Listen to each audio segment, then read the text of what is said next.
Então vamos lá, essas são as principais notícias do dia. Ajudantes de ordens de Bolsonaro deixaram mais de 17 mil e-mails acessíveis na lixeira. Olha, pessoal, o bolsonarismo ele chega a ultrapassar todos os limites da estupidez e da imbecilidade. Dessa vez, os bolsonaristas deixaram disponíveis os e-mails que eles gostariam de apagar. Isso mostra que o Bolsonaro não tem sequer pessoas competentes para apagarem e-mails. Esse é o mesmo Bolsonaro que conseguiu convencer várias pessoas que ele seria tão sabido de tecnologia que ele acreditava na possibilidade de invasão das urnas eletrônicas. São esses ajudantes que o Bolsonaro propôs para a sociedade como pessoas extremamente técnicas e que substituiriam os indicados pelos partidos, né? Então, ele buscava sempre nas instituições militares esses ajudantes que conseguiriam auxiliá-lo para que tudo desse certo. E até tem dado certo para nós, porque os 17 mil e-mails acessíveis na lixeira, eles têm nos mostrado muitas coisas a respeito do bolsonarismo. Ainda falando do Bolsonaro, o Bolsonaro recorreu ao TSE, que é o tribunal que o condenou em unanimidade a 8 anos de inelegibilidade. É lógico, o Bolsonaro está recorrendo para tentar manter a chama acesa no coração dos bolsonaristas, para tentar manter sua base eleitoral e com isso tentar manter uma espécie de apoio de outros políticos que sonham com o seu apoio. Mas não há possibilidade do Bolsonaro reformar essa decisão, até porque o Bolsonaro ele foi condenado por uma situação que foi transmitida, que foi gravada, e não tem como o Bolsonaro falar que não existem provas contra o próprio Bolsonaro. Ele mesmo produziu as provas contra ele. Mas de qualquer forma, enquanto ele criar esperança no coração do seu público de que um momento ou outro ele pode se tornar elegível novamente, ele consegue manter o seu capital eleitoral. Bolsonaro diz que não atendeu a telefonemas de Carla Zambelli. Olha que coisa interessante, é uma coisa muito comum dentro do crime organizado.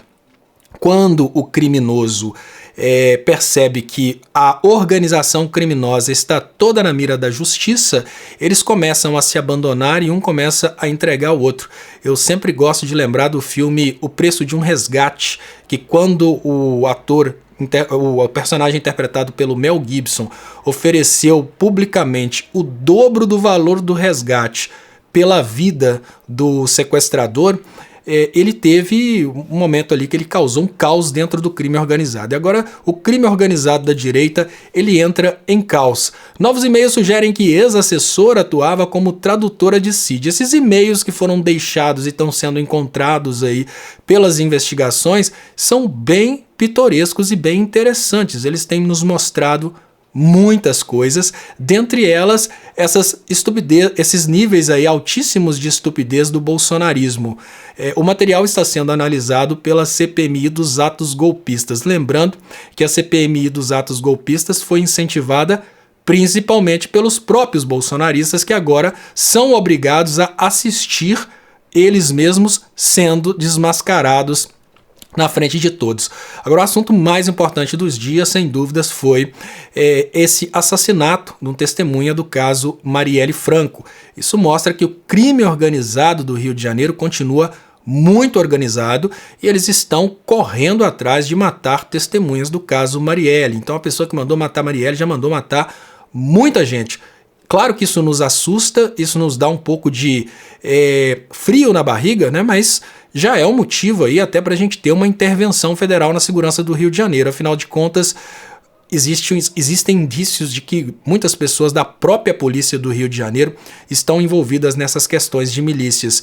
Queima de arquivo questiona Jandira Fegali após assassinato de Zico Bacana. Queremos justiça e o fim dessa rede criminosa, afirmou a deputada. Sim, nós temos um grande esquema criminoso que está dando muito certo no Rio de Janeiro há muito tempo e está enriquecendo uns às custas das desgraças de outros. E isso precisa acabar.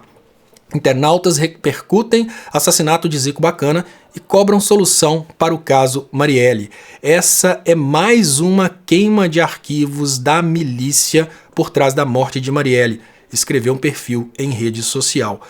Manuela Dávila diz que é urgente que investiguem quem mandou matar Zico Bacana e Marielle Franco.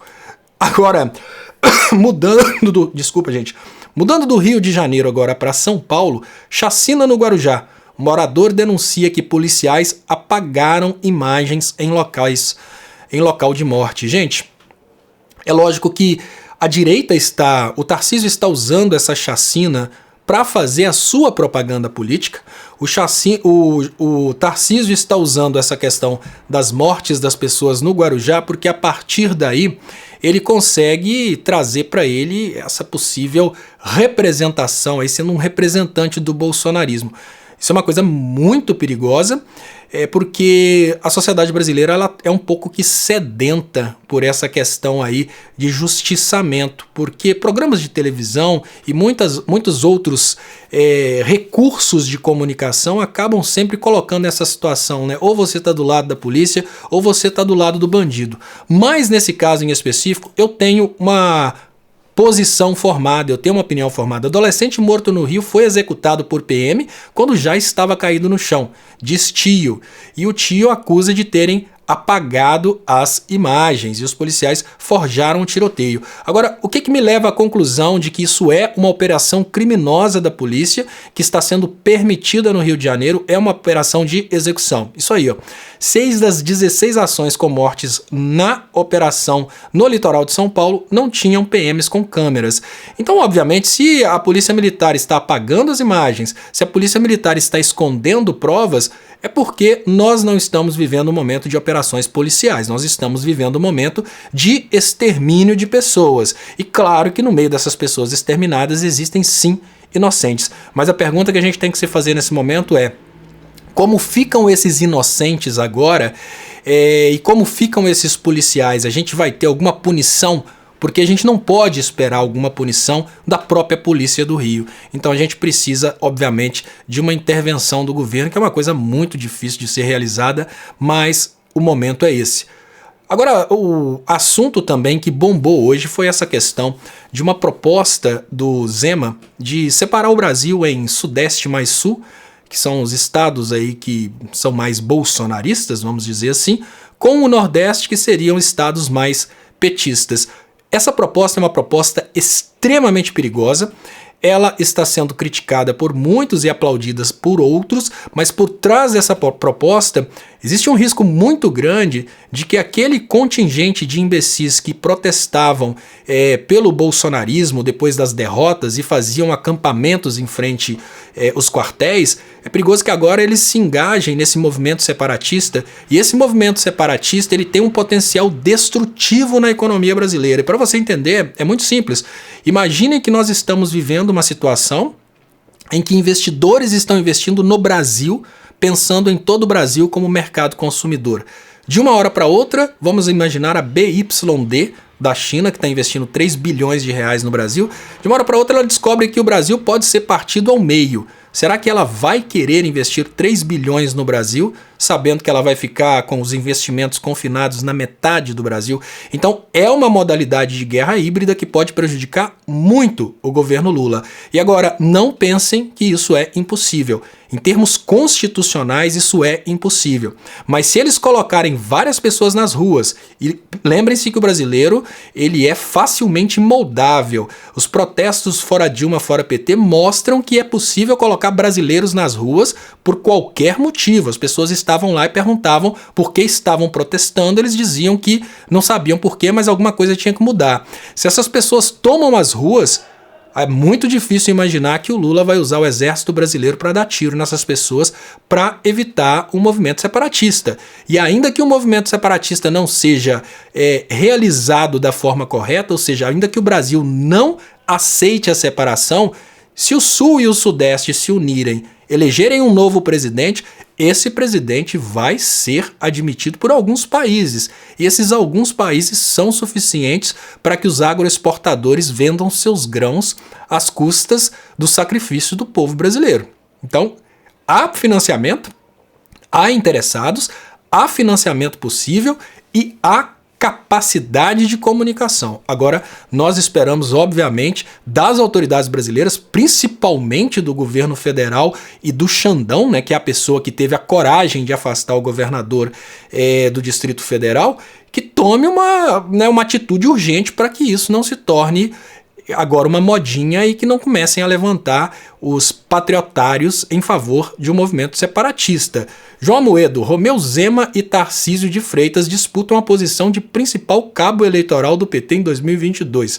Os dois governadores causaram polêmica ao se manifestar sobre o Nordeste e a chacina policial do Guarujá. É a opinião do Amoedo, que provavelmente vai ser candidato, mas não menosprezem a possibilidade destrutiva de um evento como esse. Vamos nos lembrar que os movimentos de rua foram utilizados como justificativa para a derrubada da Dilma.